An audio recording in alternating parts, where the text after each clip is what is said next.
Ladies and gentlemen, it is my absolute pleasure to introduce this legend of World of Warcraft, Zalgradis. I reached out to him and I'm so thankful he got back to me so we could have this conversation, as he's a hero of mine. This is the guy who is utterly responsible for me making videos in the first place. His content during Vanilla was the inspiration for everything I've come to make and the reason I'm sat here in front of you today. So I hope you listened to his interview. It was super interesting to hear what was going on in his mind as one of the original e-celebrities of World of Warcraft.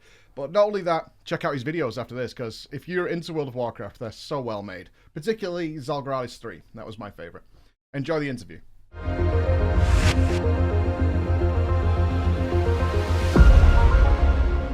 Ladies and gentlemen, the Legends of WoW show takes another step in the right direction. I'm about to speak to somebody who I've wanted to speak to for about 12 years. How you doing, man? Hey, I'm not too bad. I hope you're all doing well as well. I am indeed. How are you? Mr. Zalgradis, the inspiration for so many of us who've made WoW content. How is life? Well, I can't complain. Obviously, everything's a bit manic at the moment, and unfortunately, I'm in a category whereby I have to stay isolated in a basement, as it were. It's making me go a little bit stir crazy, but on the bright side, for the first time since Classics being released, I've had a chance to play it. Oh, I do want to talk to you about Classic WoW. So I guess for our Zoomer friends out there, Zalgradis, we have a history you might not even be aware of, Mr. Zal. We actually started on the very same server, on the same faction. Really? Yes, I am a boy of Alakia, a realm. That was my very first World of Warcraft realm. I was invited there to a guild called Phased/Immunity. Because my brother played there and I had some friends there, and I don't know if you'd ever remember these names, Bicky, and I'm trying to think of any names, but you were part of the Elite Guild, when Elite really meant elite. Stature of the Gods. Seeing you guys around was kind of an inspiration for me to get into raiding. That's crazy. I had no idea that you played in Alakia. Yes, I mean, Elite is an interesting way of looking at it. To be completely honest with you, at least at the beginning, SOTG was started by a group of players that played EverQuest, primarily, I believe, and some that played Dark Age of Camelot. So they were sort of akin to the large group raiding scene, but the vast majority of us weren't.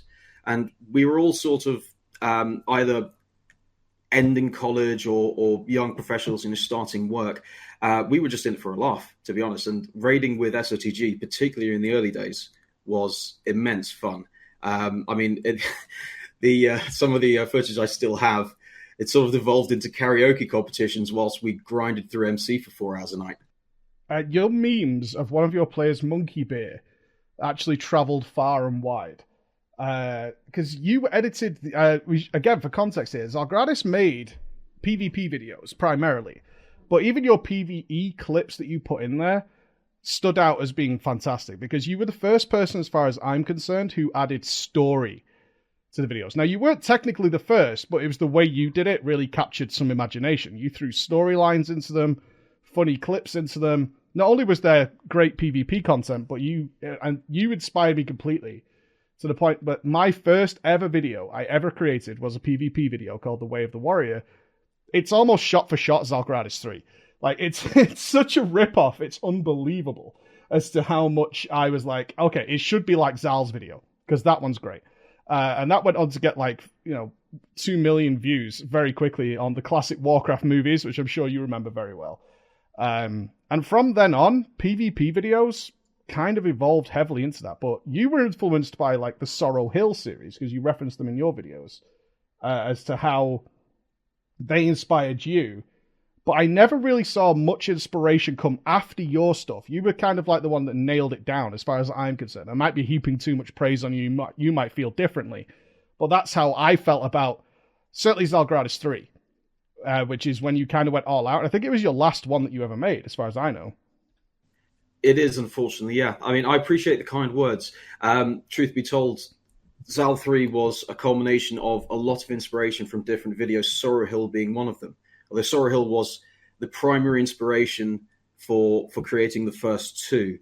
I'll try and keep this briefly, because I don't want to go into it. I'll end up talking about it for 3 or 4 hours. But before I played World of Warcraft, I played a game called Ultima Online that my school friends got me into, and it was my first MMO experience, and it was, to put it frank, brutal.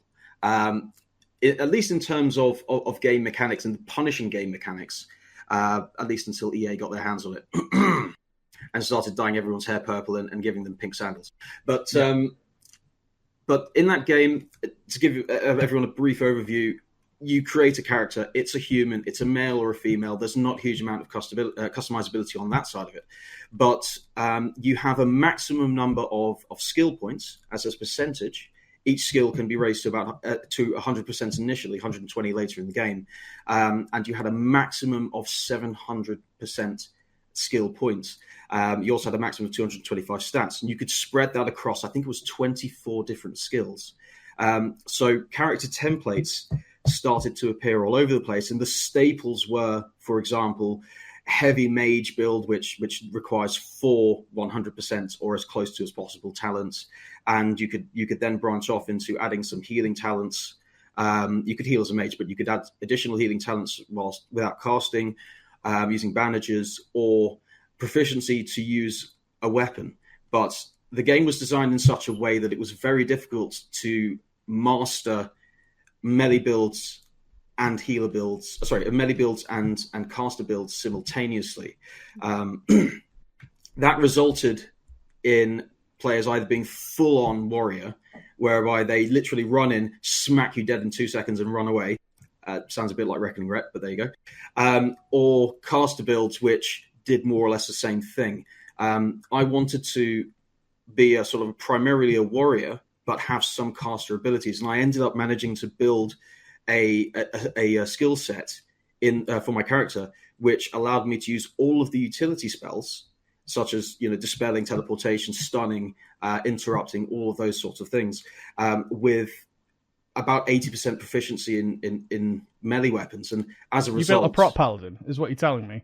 I kind of did, yeah. So yeah. I could do. I couldn't one-shot someone. It took a lot longer to kill someone, but I could back that up with being able to heal with spells, interrupt their casts, lock them down, that sort of thing. And it wasn't very popular. Very few people played it. I think only 2 other people I'm aware of on the server did it. But when I started to play WoW, I leveled a paladin because I looked at all the different classes and thought, right, this is as close to the way I played Ultima Online as I can get. I leveled to level 60 and very slowly, and I was absolutely shocked at how terrible it was. So I looked at it and I went... Just to pop in here, I can't tell you how bizarre it was to see a spell on your bars when we saw your videos that I had never seen before, and it was Holy Shield. And I was like, what in God's name is that spell? I've never seen it in my life, to see that Holy Shield spell, because you were known for this prop paladin build. I'm like, who plays a prop paladin? Certainly in classic World of Warcraft. Well, it was a means to an end, and it came out of necessity almost, because Retribution was terrible. For anyone who hasn't played original builds of WoW, not the almost final release of talents that we have in Classic, the original Paladin talent build, protection, deep protection was pretty good. Deep Retribution was rubbish. You only spec Deep Retribution for Blessing of Kings. In fact, our raid leader, who healed the entirety of raids, was 31 red for Blessing of Kings. Yep. And Deep Holy was equally naff. The problem we had on Alakia in particular is that there were rogues ganking everywhere. Can I scare you a little bit? Go ahead. Guess what my Cataclysm guild was called? Uh-oh. I could tell you the guild master was a man named Lils.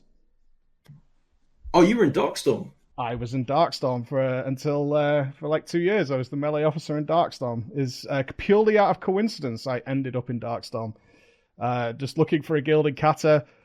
Saw they were recruiting. I was like, Darkstorm? I know Darkstorm. They're amazing. And I'd sent an invite in. I just left Method and straight away was in. And there I was, surrounded by Otis, Lils, all those people that I had been so terrified of Zune. During Classic, they were my nightmares because they would pop up and just kill you every single time. And I ended up there for a good 2 years, I think. You made a wise choice. Fantastic group of guys and girls. I met them in a sort of a real life meet at one point, and it was really nice to meet them.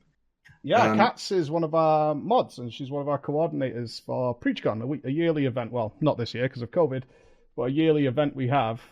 Katz is one of our chief organizers of all that stuff. That's fantastic. I hope she's doing well. It's been a while since I've managed to speak to her. I will text her after this and let her know. But yeah, she's doing really well. I'm glad to hear that. I had a paladin in Darkstorm at the start of Burning Crusade. I was balancing leveling Zal, and I also had a horde paladin called Zal's Gamer Word. It begins with W. You probably have that. Work out what that was. Yeah, it was a different time.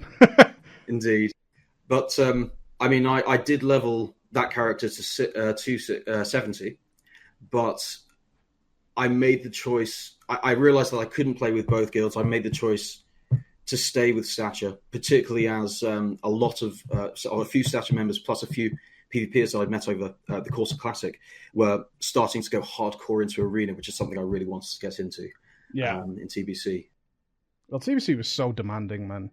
It was such a different. A lot of people are excited for TBC coming back.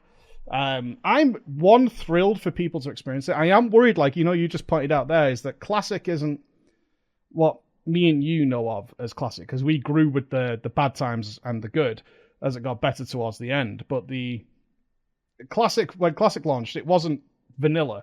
We didn't have the horrors that we started with. It's actually kind of funny. I rewatched the videos before this interview to see the old animations even. The old Blessing of Freedom was kind of like a semi-translucent ripple under your feet as you're running around compared to what we know of it today. And the talent systems that they might give in TBC, if they launch with like a late stage version, I feel like it's going to take a lot of the teeth out of what we went through at the start of TBC. Certainly we think about the heroic grind, and how that wasn't easy, even for good guilds. You know what I mean? It was not easy in those starter days to get those achievements done. And I wonder, is it something you're worried about with these relaunches? I mean, let's talk about Classic a little bit before we come back to your vids, I guess. You play Classic, but do you still play Classic? I do. I was, to touch on something you mentioned a moment ago, I was very worried about the launch of Classic, because one huge aspect of my decision to stop playing WoW in Kata, apart from the fact that Season 9 was depressing, like seriously depressing. It was. Well, I mean, Season 5 was a bit broken, but you could laugh about it. You knew, it's going to get fixed. They're going to adjust the classes. Death Knight's massively overpowered. That was to be expected. When we rolled into Season 9, I mean, long story short, I was sitting on I can't remember exactly what it was. It was akin to sort of top 20 2v2 rating within a couple of weeks, and it was so face rolled that it was just desperately boring. Yeah. But my concern was when I thought back to Classic and the amount of effort that we had to put in, particularly for Naxxramas raiding. Tapping your desk, by the way. There's a tapping coming through. Sorry about that. I'll... That's okay. I'm just making you aware.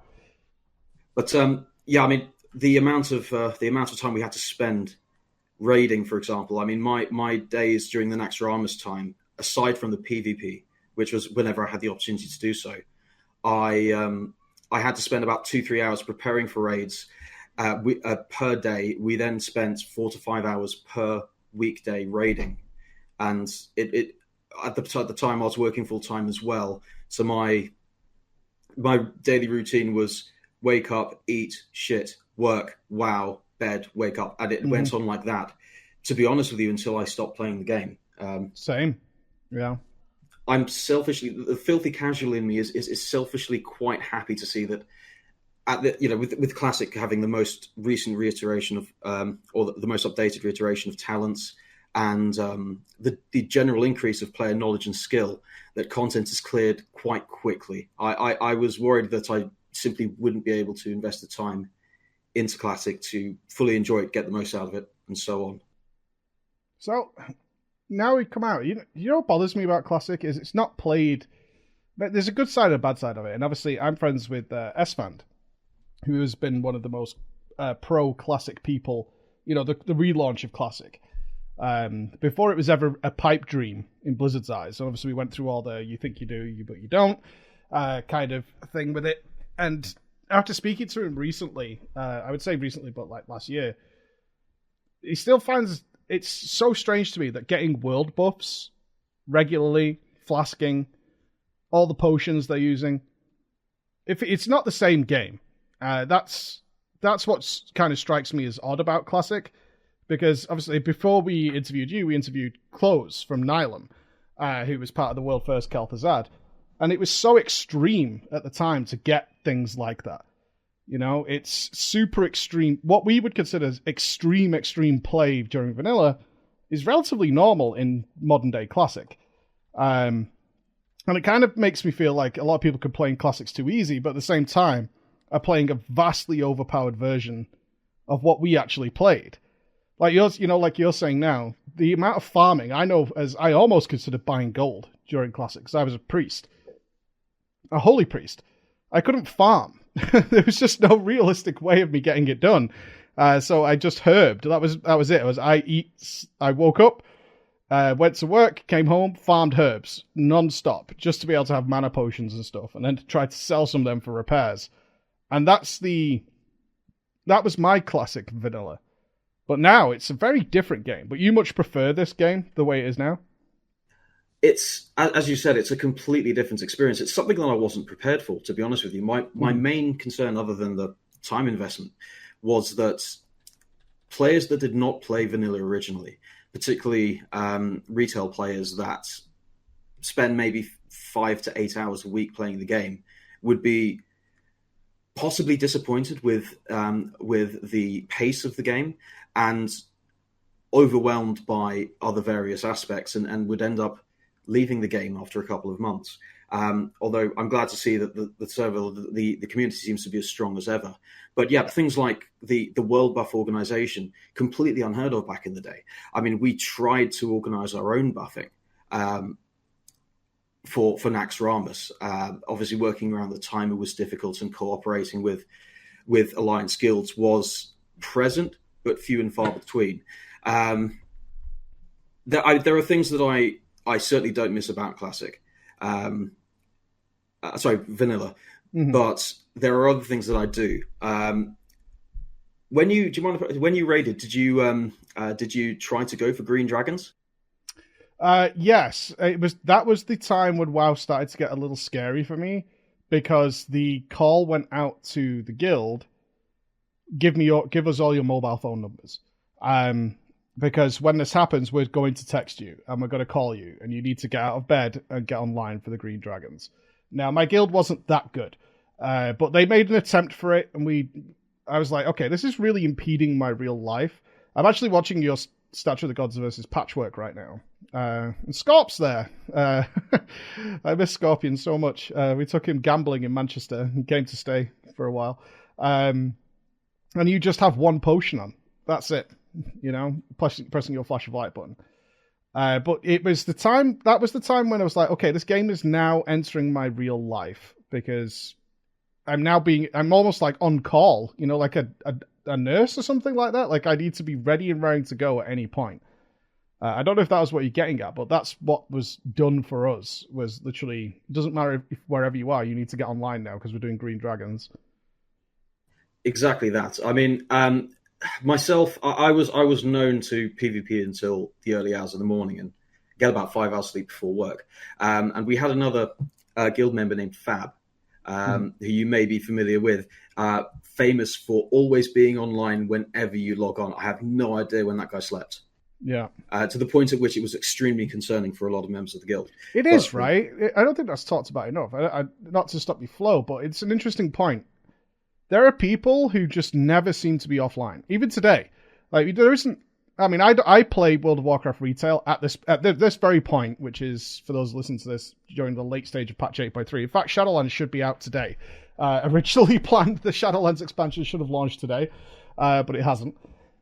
And I play as long as the raid lasts on a Wednesday, and that's it. That's all I do. Beyond that, I don't need to do a goddamn thing. But there are people who are just online all the time. Similarly, there are people who keep up to date with me who are never online, and it also blows my mind. I mean, indeed, I don't want this to take a dark turn, but one of the reasons that led me to stop playing the game was that it seriously, over the course of 5 years, seriously adversely affected my health. And I mean, I hope Fab as well. But one of the reasons that I was personally extremely concerned about him was that there was a guy in Ultima Online who did exactly the same thing. I always saw him in the same place whenever I went there, even at 6 o'clock in the morning, if I was having a late night or I got up early. And his motto was more or less, I only need about 2 hours of sleep a week. I'm fine. About 3 months later, I noted that I didn't see him anymore, and someone that he played with told me that he had a heart attack and passed away. Oh, that's unreal, man.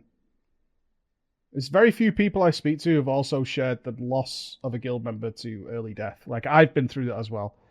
And it's just, it's amazing how much it affects you. Because even though, have you ever met Fab IRL? I've not, no. I unfortunately missed one of the only guild meetings that we had, and that was a big regret. Yeah. But it's the same. It's a similar event, and it affects you so much because you're like, these are your close. I spend more time with some of these guys than I do, with IRL friends by a long, long way. And you know them, you know the ins and outs of their lives, man. Yeah, it's weird. I mean, that back in the day, when I used to come home from school or uni and jump on IRC to chat with my friends, chat with the online guys, and I was blasted as being antisocial for doing that. Nowadays, I'm being blasted as antisocial for not spending half my day on Twitter. It's funny how things change, right? A little bit, yeah. I mean, we're real boomer territory here, but that's the nature of the conversation we were going to have today. Is we've seen this growth that's happened through a lot of. I mean, we've also seen the growth of esports, right? To the point where people are earning millions playing games and stuff, and they're online all the time.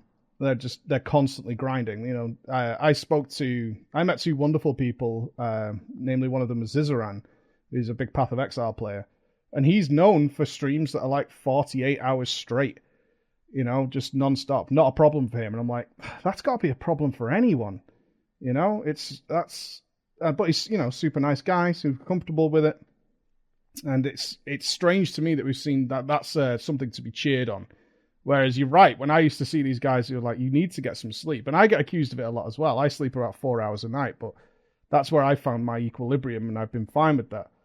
But it's, you like you said, you can see these problems rising, right? You can see these people changing over time. Like, they keep it up for a little while, and then over time you kind of see the degradation coming in, and you're like, but how do you deal with it?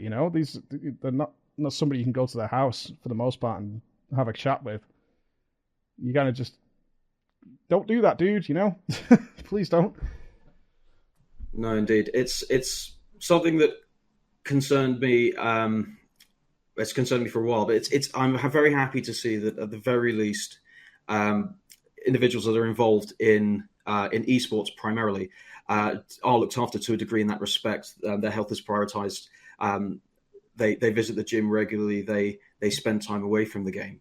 And mental wellness. A lot of these esports teams now have therapists.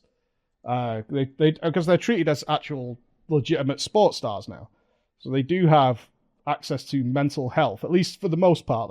From what I'm told from the people in those circles, is they do have optional therapy sessions just to make sure their mental well-being is good. Because obviously, I think with esports, it's such a short-lived window of opportunity to do well. They have the stress that it only takes 2 seconds to be replaced, and you only have 5 years to make it like a sustainable thing. So you've got to really be on form, and that's a huge amount of pressure, especially if you start taking some losses. That's got to be a scary place. I'm really glad to hear that's the case, particularly that now that there is a strong focus on mental wellness. I'm sure that everyone was completely heartbroken when the news of Reckful's passing. Yes, that's absolutely terrible. It's a very difficult thing. I mean, it's in many cases very difficult to tell when someone's going through a hard time, particularly when they're not outspoken. And for many, even if someone does express that they're very depressed and they're going through a hard time, it's extremely difficult to have any idea what they're going through unless you've lived through it yourself. And also because you're playing a game. That's the extra part that I don't think talked about a lot. And also, there's a couple of aspects to it. One, they just disappear. Like you said with Fab, right? They're just not around anymore. Are they offline? Are they taking a break? You don't know, because you don't know these people, right? You can't, for the most part, at least in the old days, you can't call them and find out what's going on. They're just people who aren't online while you're there to play a game. And there are definitely people who, not necessarily incorrectly, but when you log in to play a game and they start, being depressed around you, certainly when I was younger, that would probably have gotten on my nerves a little bit. I'm prepared to say that when I was, we've been here for like 15 years doing this. It was a strange thing to have people come in and say, it's, my mother's getting ill, or she's constantly harassing me and stuff like that. And you're certainly like, but you're getting on with your thing. These days, it wouldn't be like that at all, at least for me, because seeing the repercussions of of ignoring those kind of signals, I've had experience with it. But I'm sure for a lot of certainly younger players, that's kind of a hassle. Rather than something to empathize with, it's a personal inconvenience to have that kind of thing happen, right? Indeed, it can be very, very difficult to understand the importance of someone saying something as simple as that. The approach that I've tried to take wherever I can is to have a conversation with them, at least show that I do care about it, maybe offer some advice if I can, and just most of all advise them that, look, if you feel this way, please don't keep it to yourself. Talk to friends, talk to family, talk to whoever you're comfortable talking with, and most importantly, try to do whatever you can to pull yourself out of that situation. Yeah, it was. I did a charity stream recently with the guys who deal with mental health, and it was extraordinary because we had two of the doctors on to ask them questions about this stuff. It was more eye-opening for me as somebody who's been around somebody. My mother went through a bout of depression, and it was the first time I'd ever seen it. And I think that's a big thing, like you brought up. If you've ever seen it, you understand what is actually happening a bit more. You won't ever fully understand it. But once I saw it, like in real life, I was like, oh my God, this is so much worse than I thought it could ever possibly be, right? And then having those guys on. So I don't have the exact link here, but I'll make sure it's in the chat. But for anybody who's listening to this who feels that way, that was a really big eye-opening experience, was actually talking to the doctors of it. So I assume we're on this topic because you said you kind of fell into that pit after a while yourself. I did, unfortunately. But how can I put this? When I started, the first time I started to play WoW was I had an accident at work. That's the important point. Yeah, how old were you when you started? 19, early 20s. I mean, I'm in my late 30s now, so it must have been early 20s. Yeah. Math is hard. But it is, right? At the time, I'd just finished studying, and a friend of mine introduced me to his company. I was working for a supermarket job, but it was a morning job, and there was a gym above it. It was absolutely fantastic. I'd spend 4 to 6 hours a day working, head up to the gym for an hour or two after that, head home, and I had the entire evening to myself, socialized with friends. It was brilliant. But I had an accident at work and ended up injuring my ankle quite severely. It was a sort of a fracture, but not broken. And at that point, a family member was playing the World of Warcraft Beta, and I was a massive Warcraft 3 fan. So I jumped into it straight away. And I think I was at level 24 by the end of Beta, running around Duskwood. Best zone in the game. How amazing was the beta experience of WoW? Because I'm similar to you, actually. I came from an MMO called Neocron, which was brutal. Absolutely brutal. And seeing the screenshots of World of Warcraft made me think it was a very silly, stupid game. I was never going to play it. But one by one, all my friends sort of fell to the dark side. All these guys I considered the most hardcore of the hardcore were now playing the fairy game. And beta keys were flying around. I don't know how they marketed it, but anybody who seemed to be playing another MMO seemed to get access. So I was, like I said, I was into another MMO, and the key came my way, and I didn't even use it at first. I was like, I'm not going to do this. But my voice comms with my friends all started to turn into, ooh, have you seen this? And it'd be like Duskward, Darnassus, and they're like, oh my god, this place is beautiful. This is amazing. I was like, okay, I'll check it out. And I was like, oh, okay, yeah, this game's amazing. This game is super good. Absolutely. For the time, the graphics were superb, but the score, the music, oh, good God. I say every single time, my favorite hit moment in World of Warcraft, beyond like boss kills and all that kind of stuff, is walking into Stormwind for the first time. Walking across that bridge and having the music kick in with all the statues, I was blown away. I couldn't get enough of it. I just wanted more and more of that. That is a memory that sticks with me to this day, is the first time I crossed that bridge. And that huge score kicked in. I was like, oh my god, this game is good. Absolutely. It was interesting. It was one of the only, if not the only game at that point that was full 3D and had a world to that scale. Although it became apparent over the years how one of the tricks that they used for that was to scale various objects. Not sure if you noticed in the original game when you walked into a house, some of the chairs were larger than your characters. Yes. Yeah. I hadn't thought about that in a very long time, actually. But one of the experiences that always sticks with me from Classic, from Vanilla, there are so many. But do you remember walking into Saffron's room for the first time? Now, I had been spoiled by this because I don't think it was Death and Taxes who revealed that first. I had seen the video long before, because my guild kind of got to Kel'Thuzad right really at the tail end. My history of World of Warcraft is a little odd. I joined the Alliance on Alakia because my brother was there and I had a free guild invite. But I was the classic noob that I didn't realize at the time that I expected the guild to get me attuned. I expected the guild to get me gear. And if they weren't actively taking me anywhere, I just didn't play I just kind of farmed AV. So I left mid vanilla to join my friends who re-rolled on the Horde. So it was a very tall tale to get there. But I do remember going in, but I had seen the video of it so many times, it didn't have the same impact as I'm sure you guys did when you got in there.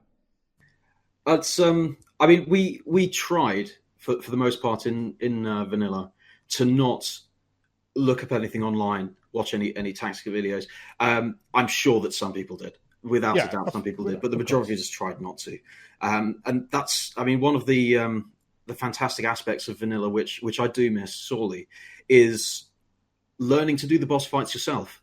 Some people came up with some very, very creative tactics. Midnight Reverie, Divine Intervention on Razorgore. Do you remember that spell? What a good spell. Did you guys ever utilize out of combat resing? Where someone just AFK'd out of combat for the boss fights to res people? Oh, yeah, we had a paladin that was specially designated the res bitch. That's all he did. Hard to imagine the kind of shit that we did then.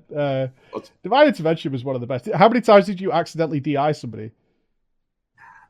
Once or twice. There were also some not so unintentional moments. Of course. There's a great clip, actually, I think it's in Zal 3, where you throw an iron grenade at Golemag, I think.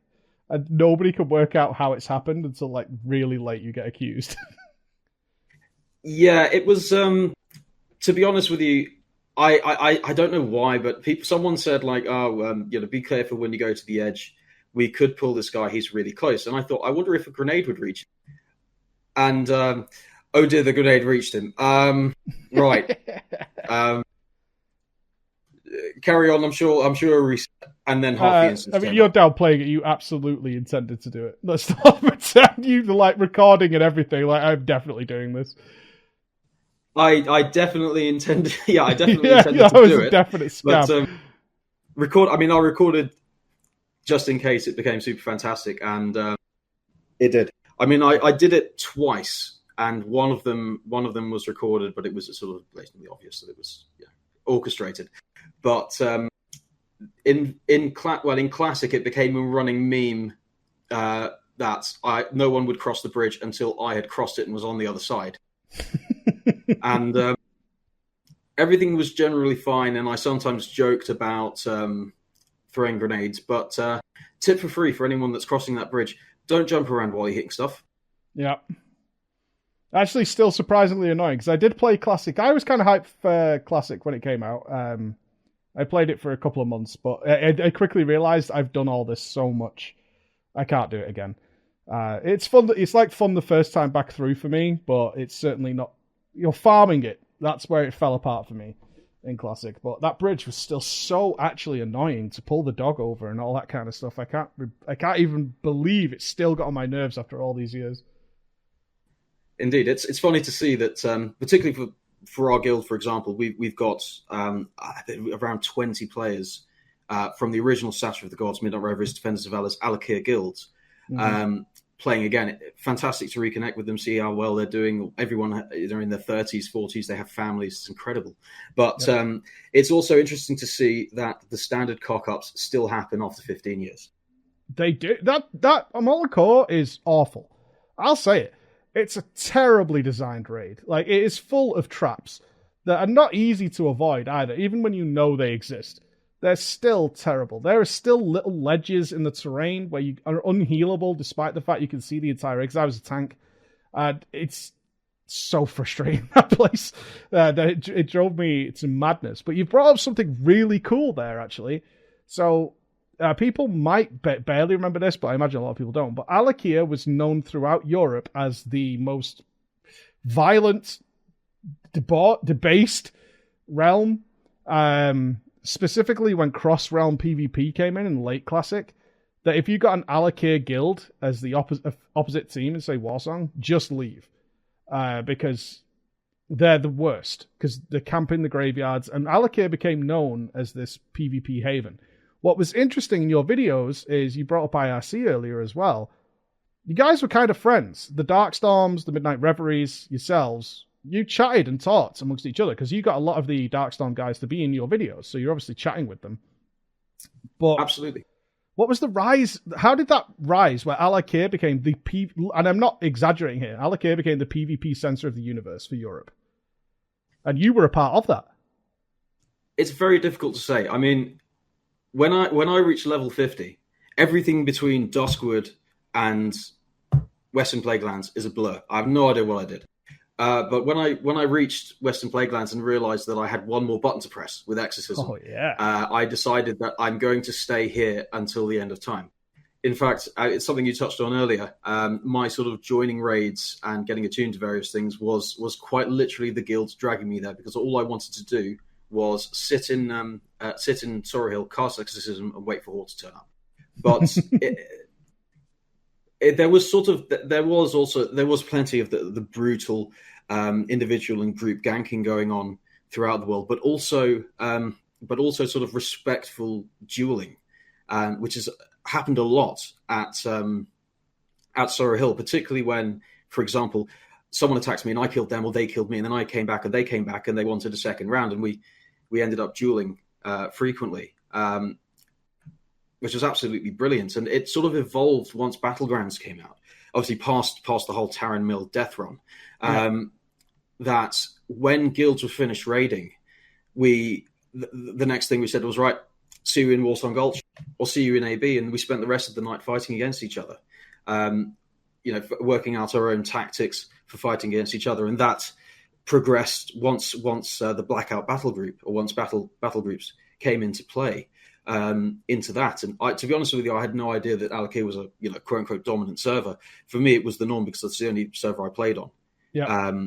But yeah, we the PvP community on Alakia, significantly prior to battle groups as well, was absolutely enormous. Once we finished raiding, we were all PvPing. Yeah, it was something, because I had moved server by this point. And to hear about Alakia later on, I was like, oh, that's where I came from, because realms mattered so much more there. And one thing I can say that I definitely do miss, and was glad to see came back in Classic, was the idea that your realm mattered, your name mattered. You were no longer Paladin, you were Zalgradis. You weren't just a nameless character or a class color. And that is something I think Modern WoW has definitely lost a long time ago and needs to try and get back to, is that the player matters more than the class. But Alakia was an incredible realm to be on. And to be a part of it even briefly was amazing. And certainly to see like yourself walking around. And I played with, in fact, I had my first taste of elitism with someone from your guild. And I can't remember the name of this, but I kind of think it was somebody called Paige. I'm actually just watching your patchwork kill. Because I noticed, I just said then you only had the one potion on. But that's the name that rings a bell. And I think it was a Strathholm run or something like that. It was a 5-man. And it was like, oh my God, someone from Stature's here. Which was a big deal. This was the guild that was known as Killing Cthulhu, doing Naxxramas at the time. And I was like, why on earth would they be here? And I think I asked, like, hey, how's it going? Like a proper newbie, like, you're in Stature, oh my God. And they were just like, you fucking suck, don't speak to me. And I was like, oh, okay, fair enough. And I don't think I said anything else to them after that. But how do you feel about this? The player mattering more. Do you feel that's something that's happened, or am I being a cynical old man to see that the players do matter? It's just that when we're doing so many pugs and stuff, it matters less. Wait, what is your experience with retail? WoW? When did that stop? Well, I agree with you completely. The player mattering, but also the player to player interaction. As soon as I started playing Classic, I had more player interaction within the first 2 days than I had in the last 4 years of playing retail, or when I actually played, and it's fantastic. It sucks me in completely, and I stopped playing retail entirely at that point. But retail, I mean, I stopped playing. I was completely burnt out by the end of Wrath of the Lich King, and coming into Kata, I went full casual and only PvP'd in arenas. But Season 9 was, at least in my opinion, so utterly dreadful that I decided I was going to take a break. And the reason I started playing the game again was a bit weird as well. I mean, I was keeping an eye on streams on Justin TV, which I'm turning to Twitch, and watching Soda play just gave me the nostalgia pangs. And for the longest time, I was thinking, oh, God, I really want to start playing it again, but I can't fall into playing 10 hours a day. And the thing that actually triggered me to start playing was that, I mean, there were other players that, used my name, don't care. Absolutely fine, you do you. But then one of them took it too far and pretended to be me, transferred to the same server as Immersion, which is the guild that was formed from Statue of the Gods and Midnight Reveries merging, and was contacting my guild members, pretending to be me, responding to messages from guild members saying, oh my God, how have you been, pretending to be me. And I'm like, no, this is nonsense. And I had to make sure that my guild members were aware that wasn't me. I didn't want them to get scammed. I had no idea what was going on. So I thought, sod this, I'm just going to reactivate, transfer to Frostmain and start playing again casually. Yeah. That's an interesting reason to come back. No other way of contacting them outside of that. I mean, it's obviously something I deal with all the time. I can't get my name on any server, like it's gone. But it's interesting that it bothered you that much. Like, were you suspecting they were going to try and steal gold, something like that? Or was it just that they might have been saying horrible things and people thinking it's you, that kind of thing? Well, I contacted a few guild members that were still playing. The guild changed enormously over the years, and only 5 or 6 of them were still playing. But they informed me that this individual was pretending to be me, and they weren't aware as to whether they were actually asking the guild members for anything or not. But it annoyed me. It's a probably very egotistical thing to say, but it annoyed me that someone was pretending to be me. And I was also concerned that there may be more nefarious means about that. So I resubbed, transferred, decided I'm going to play the game casually in Warlords of Draenor. But I also transferred, rejoined the guild, and I saw that person online, and I said, really have no problem with you using my name. Mm-hmm. Pretending to be me is a step too far. Please stop contacting my guild members pretending to be me. After that point, never saw him again. Yeah, I imagine, honestly, having dealt with this a lot, personally, it's probably just somebody who was having fun and can't believe it was working. It was, nothing malicious. Just can't believe it. And maybe, in their own way, they became you. And they're like, oh, cool, people think I'm Zalgradis. I'm this guy who's well known in the community because obviously your videos were ridiculously well known. Nothing actually malicious going on there, just somebody having a bit of fun. try, and seeing how far they could probably push it. What every little inch is a little extra inch, but it ends up being a really long way, like you pointed out.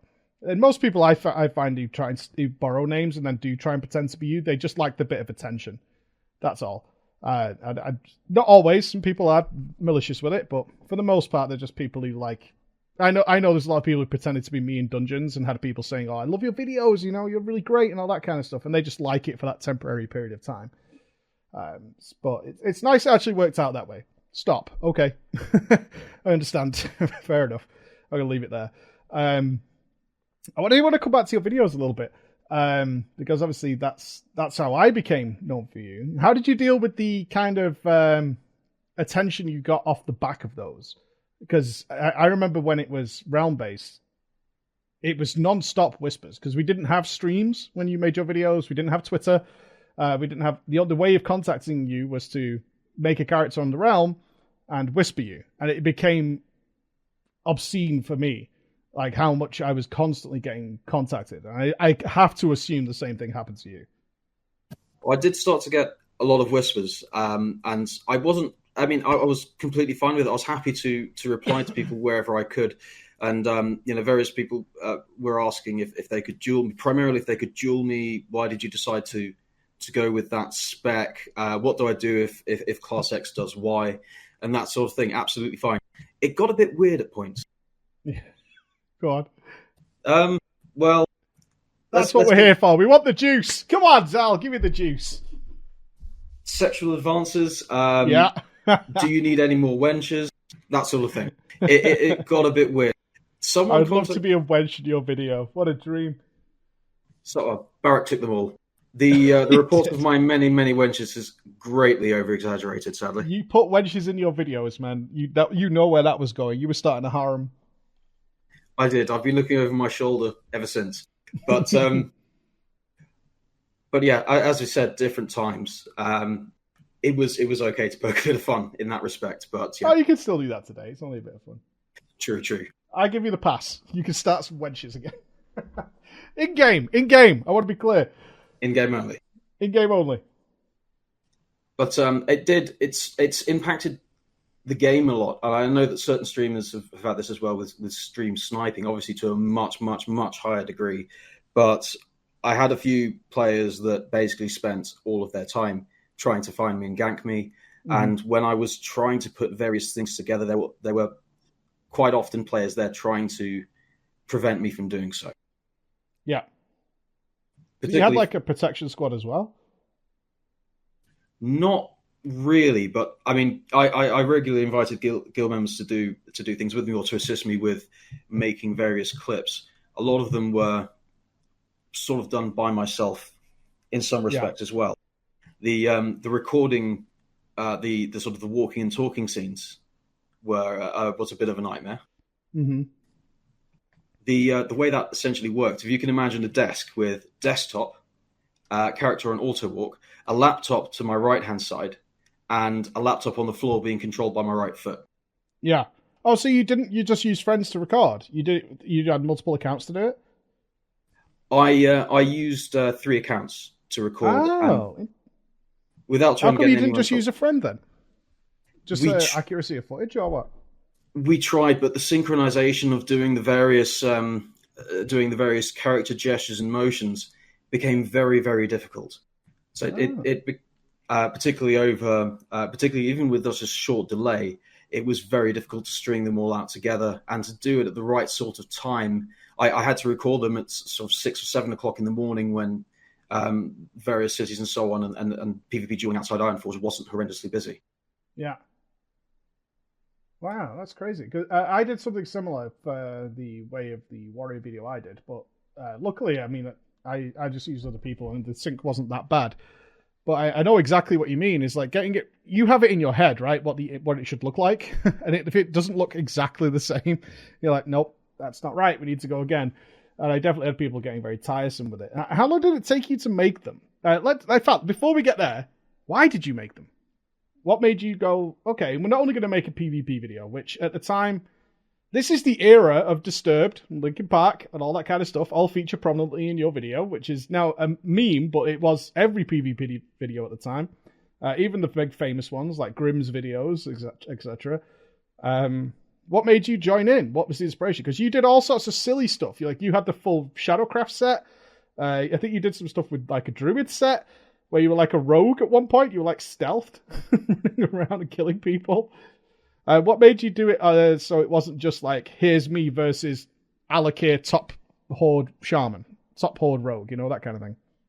Well, I mean, when I first started to pick up on a few PvP videos that were out there, particularly the Sorrow Hill series, I thought this is pretty cool.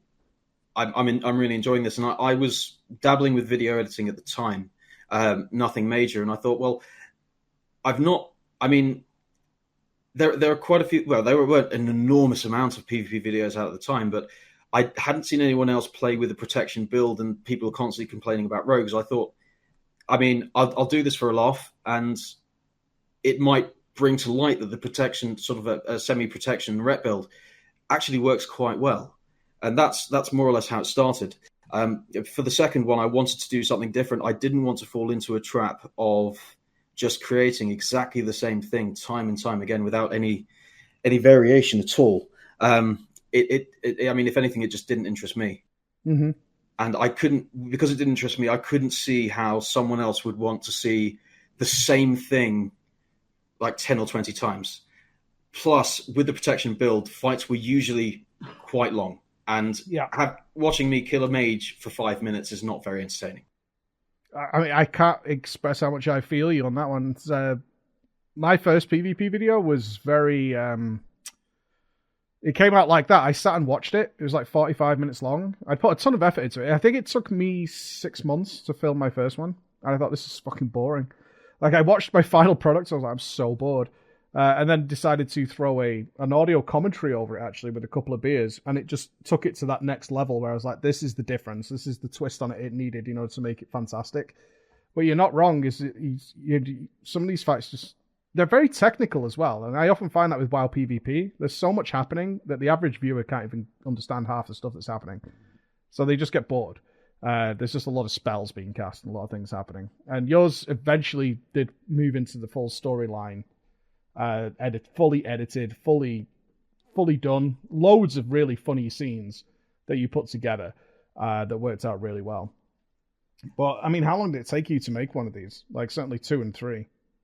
Well, this is the problem. I mean, for number 2, I tried to keep... The first 2 things I tried to do in number 2 was to have sections somewhat thematic and pair them with a cutscene, such as the first, I think it's the first track in number 2. I can't remember the name of the song, but the theme of it was drowning and had a drowned character at the end. But I wanted to ensure that I paired it up with fight scenes which at least somewhat matched the music, was in time with the music, and it gave the video a bit of flow. Mm-hmm. Not to the extent of, say, Drake Dog, which at the time, particularly in TBC, that was the best example of a PvP video that was primarily PvP scenes, that was so well edited and so well timed for the time in particular, that was the direction I wanted to take it in TBC. But the problem I had with Zal 3 was that it took about 8 months to record the footage, do the voiceovers, put the various scenes together, edit and release. And at the time that Zal 3 released, most of the footage was almost obsolete. I know that feel.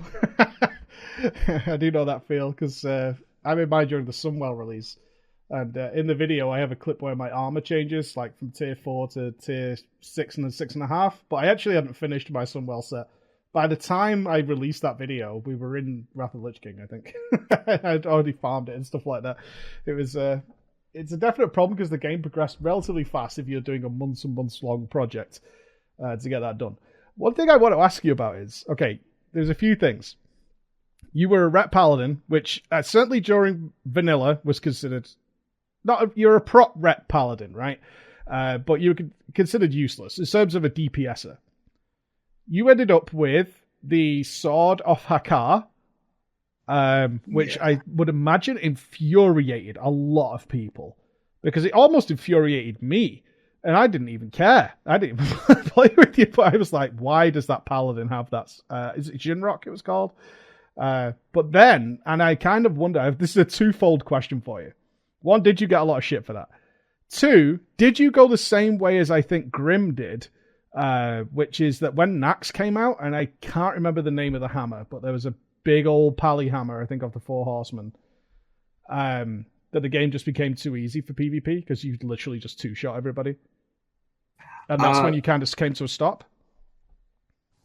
Sort of. I mean, I've only released a few small clips, and it was primarily to sort of guild members and friends. It's not something that I uploaded myself, but they ended up on YouTube eventually, of PvP sort of post Zal 3.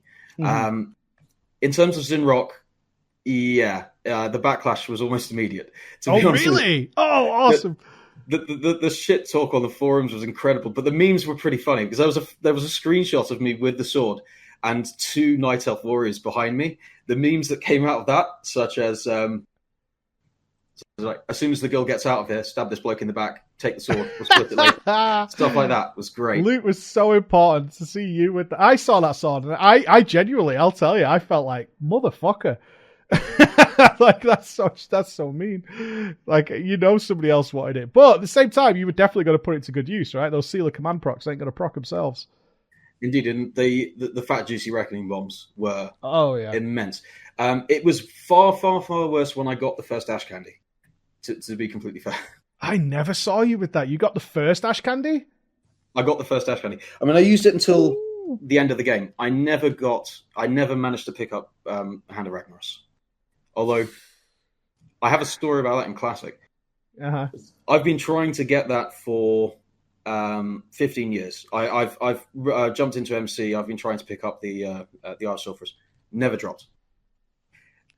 I need to know how you got the first ash candy, because was it a DKP thing? How did your guild system work? How did you claim it? It was entirely a DKP system. From memory, it was 1 point per 30 minutes, something like that.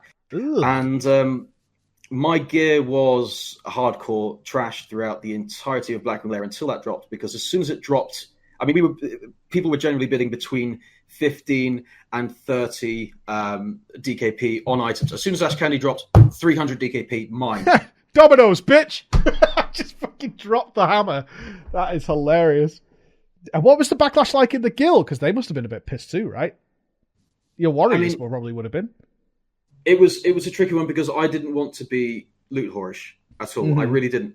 But at the same time, when the existence of Ash Candy became known, I did say, like, guys, I desperately want this. I'm probably going to save DKP for it. I'm really sorry. I passed on every two-hander that dropped leading up to that.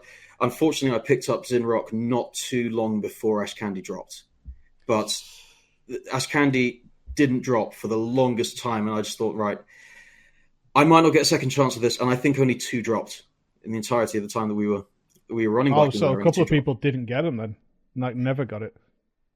Unfortunately so. It was the way with many items, but I mean, the Corrupted Ashbringer was one of them. But I ended up using Ash Candy until TBC, and actually until I picked up some raid loot, I think, in TBC. Yeah. I was using Ash Candy. So, I'm not wrong. You did get the... There's 2 other weapons that come to mind then. There was the Blinking Eye Axe of Cthulhu. I forget the name now. Is it called Ender of Worlds? Something like that?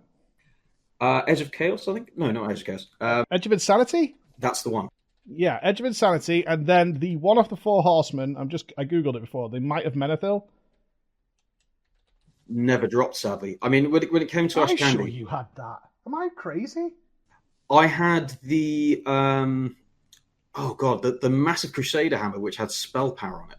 Nobody wanted that. I picked it up for next to nothing. But it hit like a truck. Yeah, that's the one. Yeah, okay. So I thought that was Might of Menethil.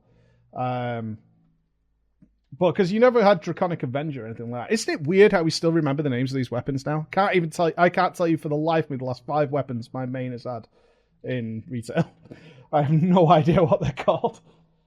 Indeed. I mean, with the Ash Candy, one thing I did say to the guys is that if I win Ash Candy, I'm not going to try to go for anything else. Like we put the sort of the powerful two-handers in a tier, and Yeah. I basically said I really want Ash Candy. I'm not going to try to go for anything else, just Ash Candy. That includes again, by the the Edge way. of Vitality when it came out. Sorry, You got a tappy habit. I can sense it from here. Go on. I'm a bit Italian with my hand gestures. They're all sort of waving all over the place. Yeah, he'd be very animated on the other side of the mic. His arms flying everywhere. Well, there was also the evasive Hand of Ragnaros, which dropped twice, but I didn't get a chance to pick that up. Maul of the Redeemed Crusader. That's what it's called. Was the mace of the Four Horsemen.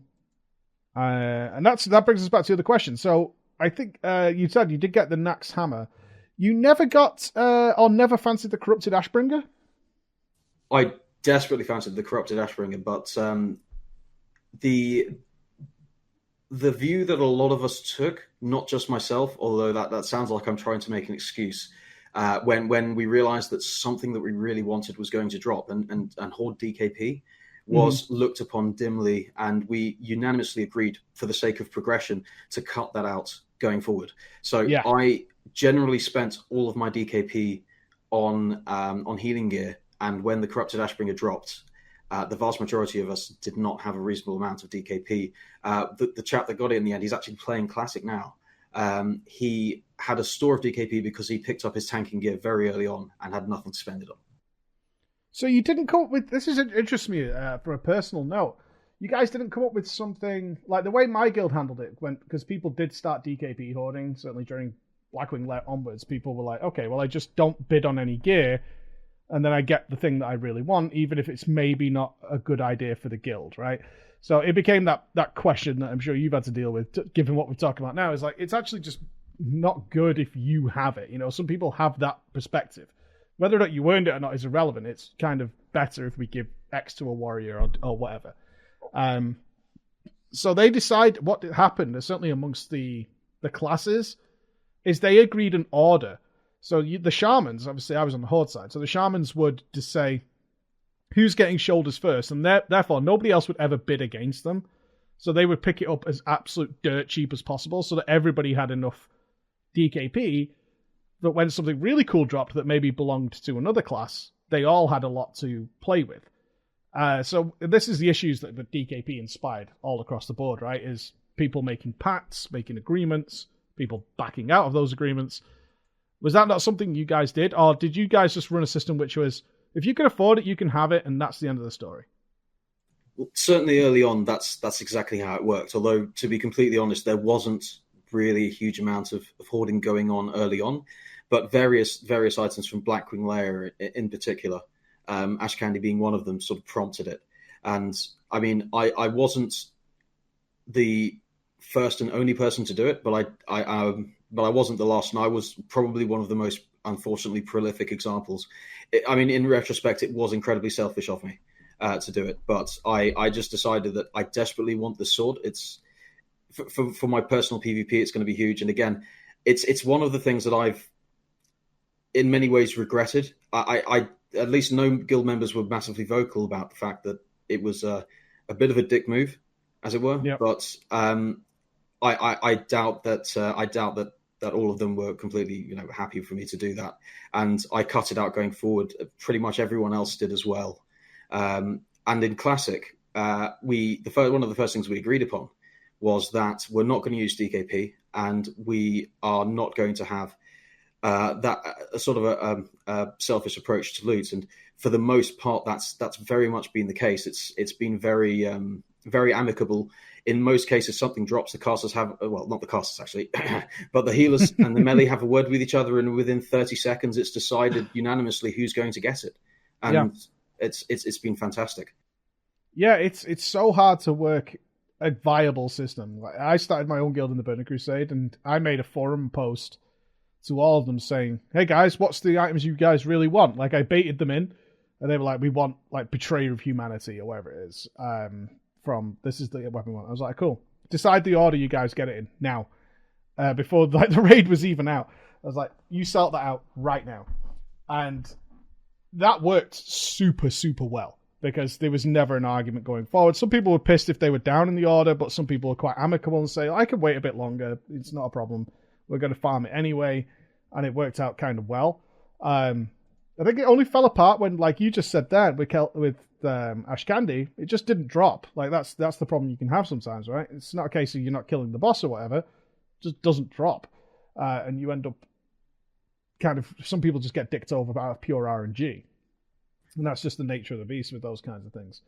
But you're saying you didn't really get any, because you made it very clear, look, I'm after this sword, whatever. People weren't really pissed at you internally in the guild. Or are you saying they weren't vocal, but you sense they were still pissed? I doubt that. I mean, in general, no one was too vocal about the fact that I was hoarding DKP. I made it well known that I was going to hoard, well, not hoard DKP, but I really wanted Ash Candy. I'm going for Ash Candy. Mm-hmm.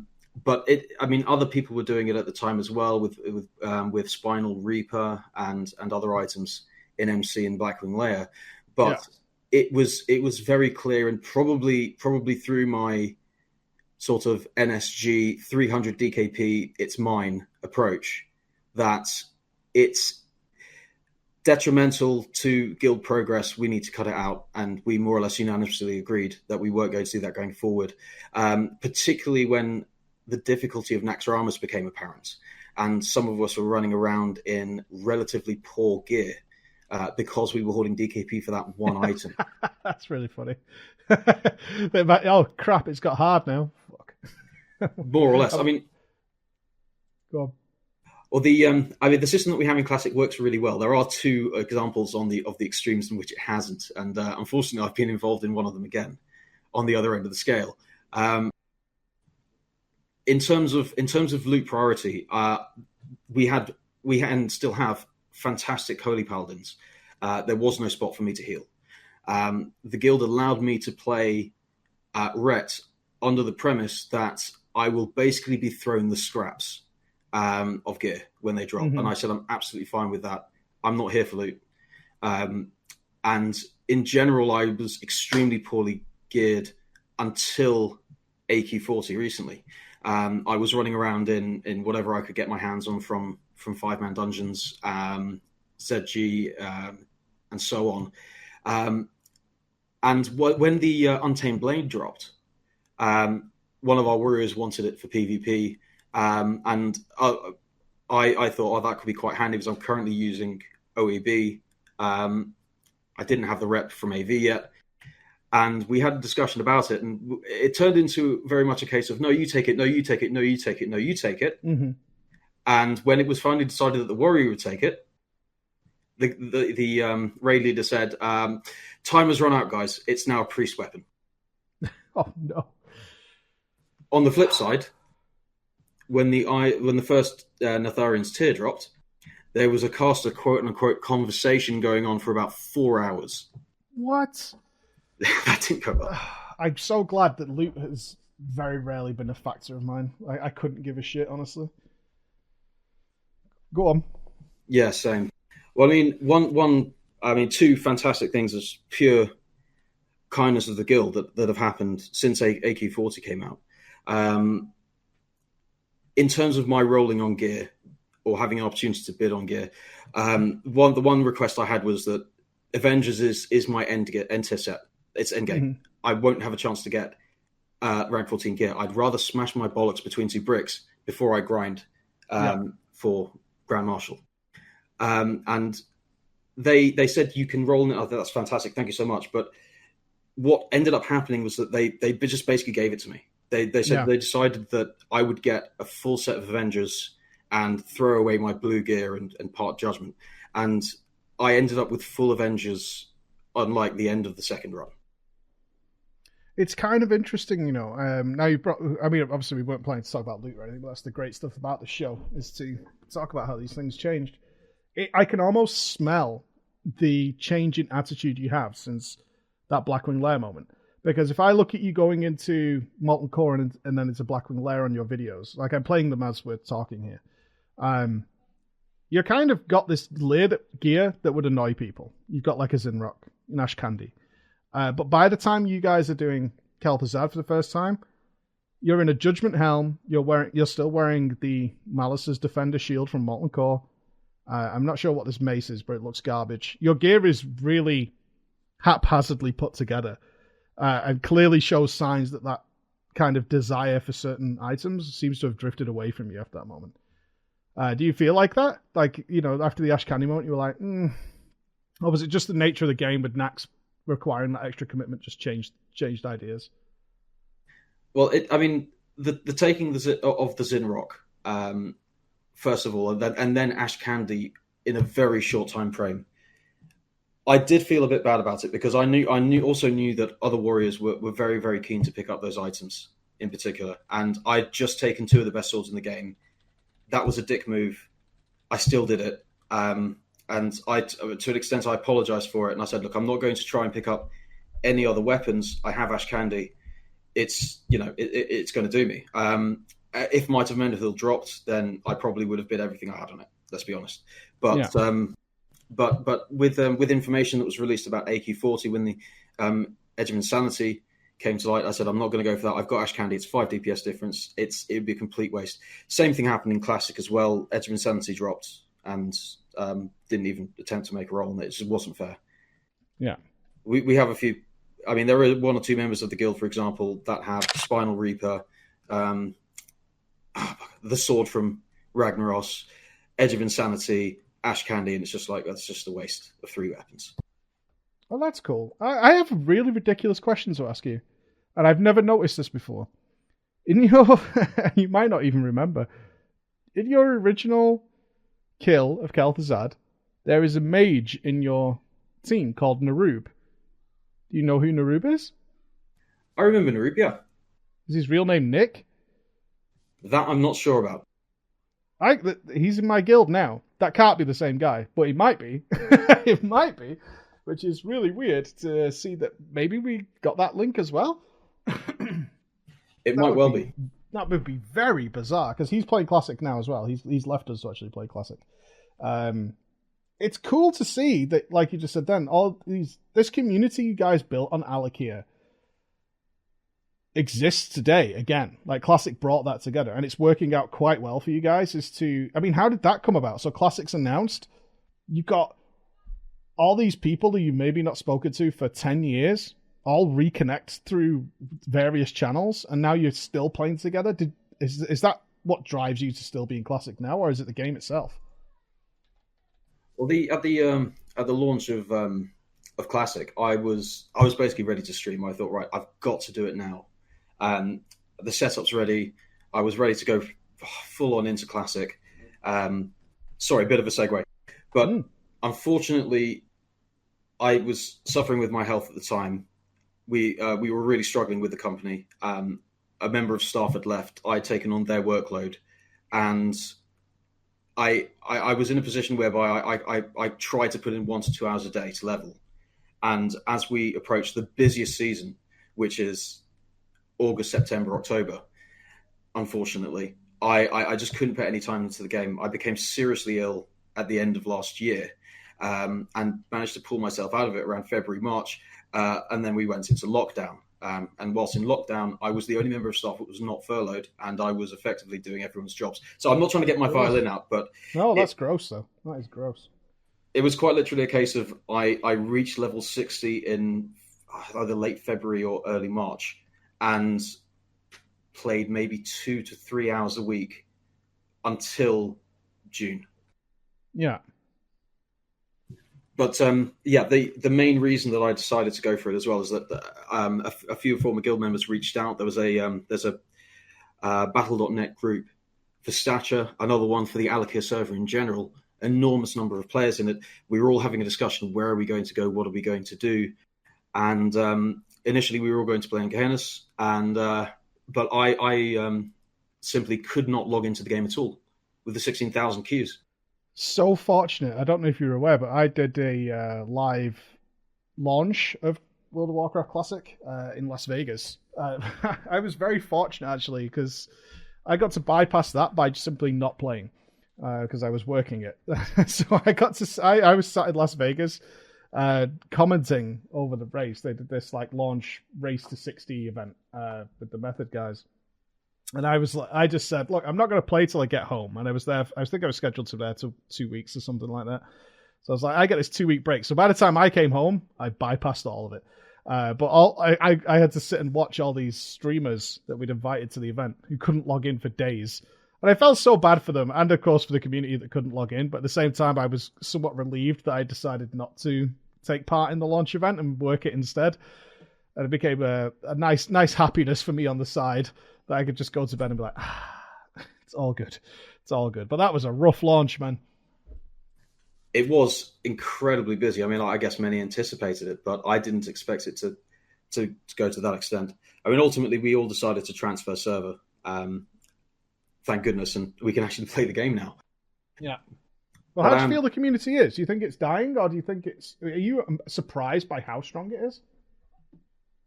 I'm surprised by how strong it remains. I'm very, very, very happy to see it. I did genuinely believe that a large number of players who again, were retail Andes, would try Classic and think, wow, pace is slow, where's all my stuff to push? And just decide at the end of the day, right, okay, not for me, back to retail. And the numbers would drop off sharply after a couple of months. From what I understand, there was a bit of a drop-off, but it's not been catastrophic. And the community on our server is as strong as it's ever been. Oh, that's fantastic. Are you looking forward to the Burning Crusade? I mean, it's coming, right? They're definitely going to do it. They have to. Yeah. It must be, again, as with remaking Classic, an enormous technical undertaking. But I am looking forward to it. Again, time investment. I mean, one of the reasons why I didn't make another video was that I had about 200 hours of footage. I couldn't put it together into something interesting. I was trying to get into model editing through WoW Model Viewer and other means. And it all became redundant as soon as TBC came out. And as soon as TBC came out, it was full-time raiding, full-time arena, absolutely no time whatsoever to create anything. I imagine Arena played so well into your strengths, right? Because from what I'm getting from this, although you were a top-tier raider, or your guild was an absolutely top-tier raid guild, it was always a means to an end for you to get back to PvP. Get gear from there to go and palone people, as you put it in your video. And TBC, did it switch, or was it just like the Arena, this is my dream come true? Because I didn't hear much about you in Arena. After Classic, I didn't hear much about you at all. Because, like I say, you kind of... what made you stop making any video stuff? Was it just too much of an effort? Because they are huge projects. To be honest with you, the amount of time that it took to put Zal 3 together was catastrophic to my personal life, let's put it that way. To the point at which, after raiding, after PvP, after recording some clips, it's 3:00 in the morning, I'm going to do some editing and go to bed at 6. I wanted to ensure that there was a progression with my videos whereby the next one is different to the last. There's a new sort of theme, there's a new gimmick to it. And then I watched Tales of the Past. I don't know what that is. It was a full WoW machinima. It was something like 1.5 to 2 hours long, and it was fantastic. It was mostly done in WoW Model Viewer with camera recording in game, and the creator absolutely nailed it. And at the end of the video, he thanked his family for sticking by him whilst he spent 2 years on the project. And I looked at that and thought, that's amazing. I'm never going to be able to top that. It did, unfortunately, dishearten me from making further content going forward. But the time aspect was also the biggest aspect of it. Yeah, I stopped. I didn't make a video after the PvP video I made for, I think, 2 years.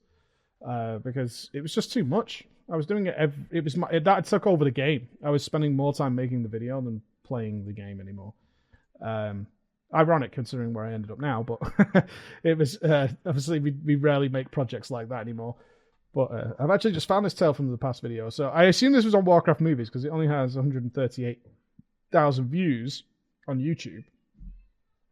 So we'll link that below for something to check out. For anybody who's not seen it, because I'd never heard of this, so I'll definitely give this a watch whenever possible to see what it is. It looks quite cool, actually. It's very well made. for the time, it was the best, in my opinion, Yeah. at least from what I saw. And I mean, one thing that I just do want to mention, particularly being a boomer, the explosion of content and the careers that have come about from it, such as your own, is absolutely fantastic. It's something that I never would have thought possible 15 years ago, and it's so wonderful to see that yourself and other content creators can make a living out of it. It really is. And it's down to people like yourself. And I know we're all passing the torch, right? There are a lot of people who've started videos because of my videos and so on and so forth. But for going back all the way to the beginning, which is why I wanted to talk to you, we are going back to the beginning, all those years ago. It was your videos that were like, okay, I'm going to make a video too, because I looked at what you were doing. It's like, oh, well, I could do something like that, but I can put a twist on it, my own twist. Or I prefer if it went this way. I prefer, this is a cool idea.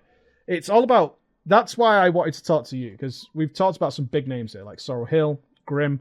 These are all names that people would, Drake Dog, Maydai, of course. These are all people who made monumental PvP videos back in the day, including Wreckful as well. But what separated you from them for me, and why I was like, I want to talk to you, is that you took the subject matter of WoW PvP, but then you said, okay, but let's do more than that. It doesn't have to be like I'm the best, because a lot of the PvP videos we saw at the time, even with Disturbed and Linkin Park and stuff, were usually pretty edgy. They were usually about owning people. That was the focus. So, I mean, we ended up with a huge amount of videos involving getting berserking in Warsong Gulch, and I had great gear, so I just smashed people to pieces. Now, what you and I know is that isn't particularly skilled in Classic. It's just not. If you had a lot of gear and damage bonuses, most people just were one-shot. It wasn't a case of, really good play. Because your PvP, one, took a little bit longer because you had this bizarre prop paladin hybrid build. So there was skill involved. You were using iron grenades. You were using all these extra elements, and particularly engineering, which you were known for as well. Gnomish Death Rays. Obviously, I'm sure you cut out a ton of clips where the Gnomish Death Ray didn't do anything. But we got to see the good stuff. But it added that extra layer to it. It was like, I'm going to throw some story into this. I'm going to make people a personality and not just a faceless character. And add all that into it. And that's where I was like, this is really the next level we need to be going to with WoW content creation, is to do something like this. Here's the cool PvP stuff, but why does it... Just showing that is really boring. It's not interesting after a while to just see people win a fight in PvP. And that's why I don't know about how you feel about watching, say, the arena tournaments, and I've worked closely with a lot of the guys who are involved in the arena side of things and the commentators, of the arena, and they're like, it's so ridiculously skilled that it's actually hard to even commentate over it, because they're doing 95 different things at once, and the average viewer just can't keep up. They don't even know what they're looking at. Whereas Classic did offer that slower gameplay. It took its time. You can see the cast bars. It made it a little bit more interesting. And then you took that and then added the story stuff on it. And that's entirely what inspired me to make a video. And now that is, like you just said, it's responsible for the careers. I mean, I've got 5 people working for me, and we're growing. And it's all because of just, realistically, it is because I watched some PvP video back in the day. I really appreciate the kind words. I don't want to try and claim any form of any form of benefit from that, but it genuinely is amazing to see, and there are so many fantastic content creators out there. Not trying to do shout outs, but I end up please spending... do. If you recommend people, I'm totally fine with that. That's awesome. I try to... Who knows? Who knows, right? What inspires the next person? You know what I mean? That's the strange things about this. When, like you just said then, when you made this video, you certainly didn't think that, maybe 12 years later, I'll be sat in an interview with me who was just a noob at the time, who'd gone on from watching your video, right? We don't know. We have no idea what it leads to. That's true. And if it's your passion, you have to try. I mean, someone, I can't remember who it was. I think it might've been Soda Popping, ended up, hosting SFAND. And the first thought that came to my mind was, this man's facial hair is magnificent. I have to check this out. Oh, he's playing a paladin. And he was talking about retribution. And the second thing that came to my mind was, come on now. Yeah. But let's see where this goes, because he seems really passionate about it. And he certainly changed my mind about a deep ret build entirely. Since that talent release, I never played deep red. I had no idea that it had become far more proficient than it was prior to the pre-Nax patch. And obviously, with his fantastic nature, the content, his stream exploded. His content's fantastic, and it was fantastic to watch his stream grow so quickly over the course of the last few years. The same for many other content creators, such as Asmongola. I'm naming some quite popular ones at this stage, but it really is fantastic to see, and I really do hope that many more content creators continue to go on. I mean, Captain Grimm is a more recent one. I've been watching his videos recently. They're absolutely brilliant. He nails the comedy aspect. Yeah, it's I discover more every single day because unfortunately the reality is we ended up in a situation where there's no longer time to actually sit and watch various people. We know them IRL, which is it's an odd one. You look at my friends like Nobble. I've seen and spent more in real lifetime with Nobble than I've seen of his videos, which is just the nature of how it goes with a lot of these things. But I do want to thank you for your time. And where can people find you if they do want to have a chat with you, if you're going to be around? You mentioned you do a bit of streaming now? I'm hoping to do so very shortly. Everything's starting to calm down a bit, and I'd like to give it a shot. Otherwise, please feel free to log in and say hi. I'm on the Bloodfang Discord most of the day. Logged into Bloodfang throughout most of the day, doing a bit of mining when I can't play fully. Come and say hi. No problem at all. Awesome. Thank you very much for your time, Zal. It has been great speaking to you, man. And thank you again for that amazing content you made all that time ago. I look forward to hearing some more from you in the future. Oh, it's been a pleasure. Thank you so much.